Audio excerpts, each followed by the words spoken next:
नमस्कार बच्चों, आप लोग कैसे हैं? उम्मीद है कि आप लोग अच्छे होंगे। बच्चों का सेशन शुरुआत करेंगे। आज हम डिस्कशन करेंगे और आज लेक्चर देंगे आज फिजिक्स का जो है इन डिफिनेशनों पर, ठीक है। और इसमें जो है हमने अच्छी निरक्षी का जो है डेरिवेशन है वो, तो उसको हमने छोड़ दिया है, बाद में उसको दिखा जाएगा, ठीक है।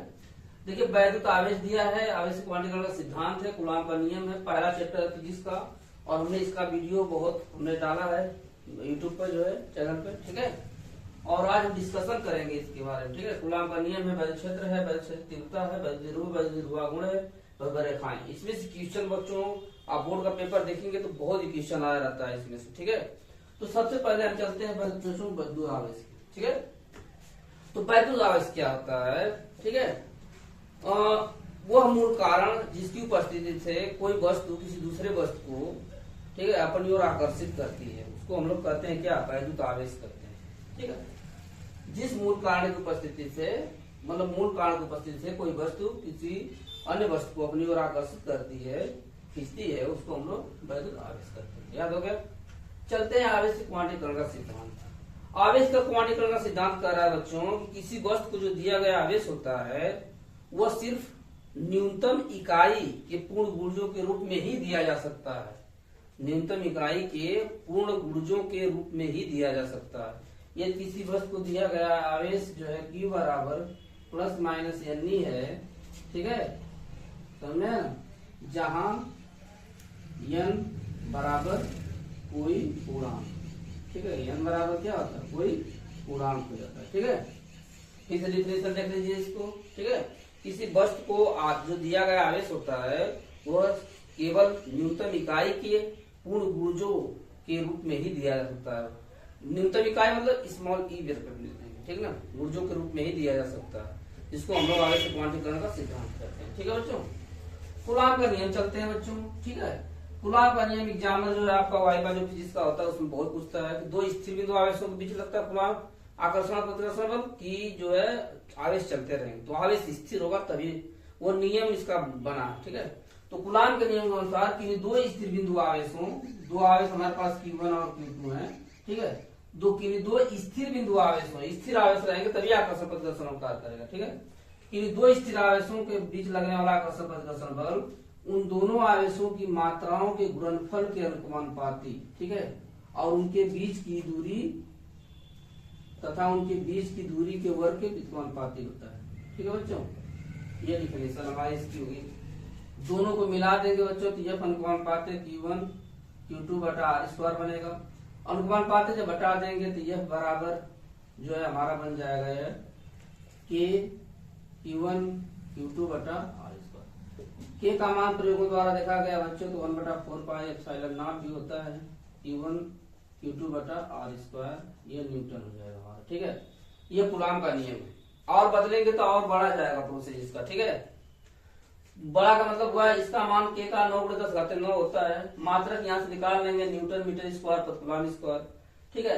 एप्सिलॉन नॉट क्या है, वह अथवा निर्वात की गतिशीलता है, इसका मान 8.85×10⁻12 और मात्रक निकालेंगे बच्चों तो ये यहाँ चला जाएगा इसके स्थान पर, ठीक है। तो कूलॉम स्क्वायर पर न्यूटन मीटर स्क्वायर हो जाएगा इसका मात्रक, ठीक है। तो एप्सिलॉन नॉट एक नंबर में क्वेश्चन पूछा जाता है कभी कभी, इसका मान कितना होता है तो 8.85×10⁻12 तो कूलॉम स्क्वायर प्रति न्यूटन मीटर स्क्वायर, ठीक है। और K क्या है, परावर्तनांक माध्यम है, ठीक है, परावर्तनांक माध्यम है, ठीक है, जिसमें पदार्थ रखे जाते हैं, दो स्थिर आवेश रखे जाते हैं, ठीक है। तो कूलॉम का नियम क्या, कूलॉम का नियम आपको समझ में आया कि दो स्थिर बिंदु आवेशों के बीच लगने वाला आकर्षण अथवा प्रतिकर्षण बल उन दोनों आवेशों की मात्राओं के गुणनफल के अनुपाती तथा उनके बीच की दूरी के वर्ग के व्युत्क्रमानुपाती। तो हमारा 3 डिफिनेशन हो गया बच्चों। वैद्युत क्षेत्र चलते हैं। किसी बिंदु आवेश अथवा आवेश समुदाय के चारों ओर, किसी बिंदु आवेश अथवा आवेश समुदाय के चारों ओर स्थित वह क्षेत्र जिसमें स्थित कोई अन्य आवेश आकर्षण अथवा प्रतिकर्षण का बल अनुभव करता है, ठीक है, उसको हम लोग कहते हैं क्या, वैद्युत क्षेत्र कहते हैं, ठीक है।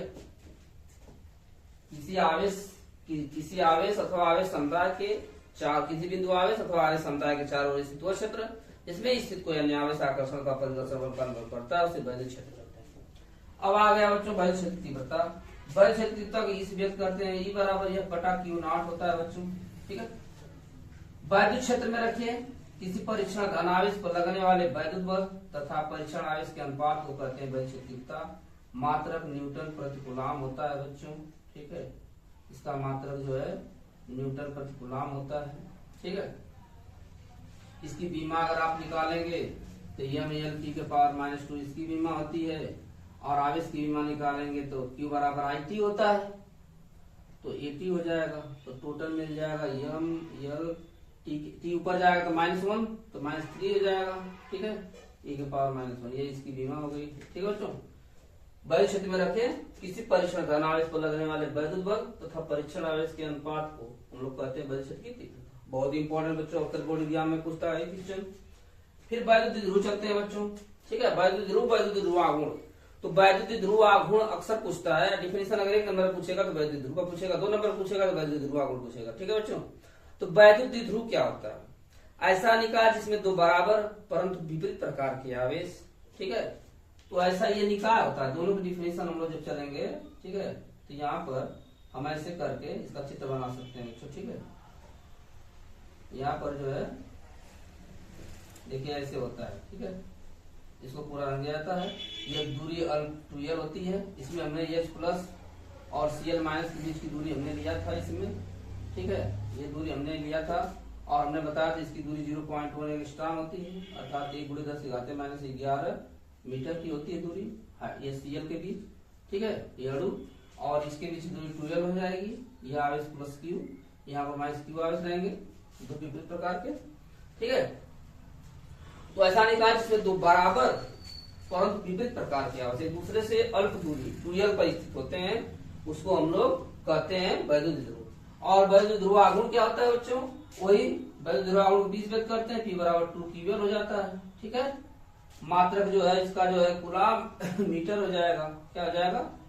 कूलम मीटर हो जाएगा।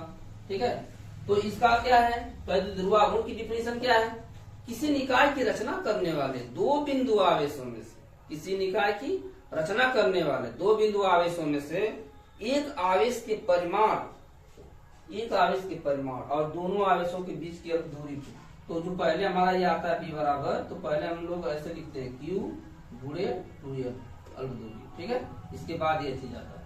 ठीक है, तो किसी निकाय की रचना करने वाले दो बिंदु आवेशों में से एक आवेश की परिमाण तथा दोनों आवेशों के बीच की अल्प दूरी के गुणनफल को हम लोग कहते हैं वैद्युत ध्रुव आघूर्ण। ठीक है, ये डिफिनेशन इसकी हो गई। अब वैद्युत रेखाएं बहुत चलते हैं, बहुत इंपॉर्टेंट है। उच्चता वैद्युत रेखाएं किसे कहते हैं? इसके कोई दो गुण लिखिए। तो वैद्युत क्षेत्र में खींचा गया वह काल्पनिक एवं निष्कोण वक्र जिस पर एक पृथक्कृत धन आवेश चलता है वैद्युत रेखाएं कहलाता है।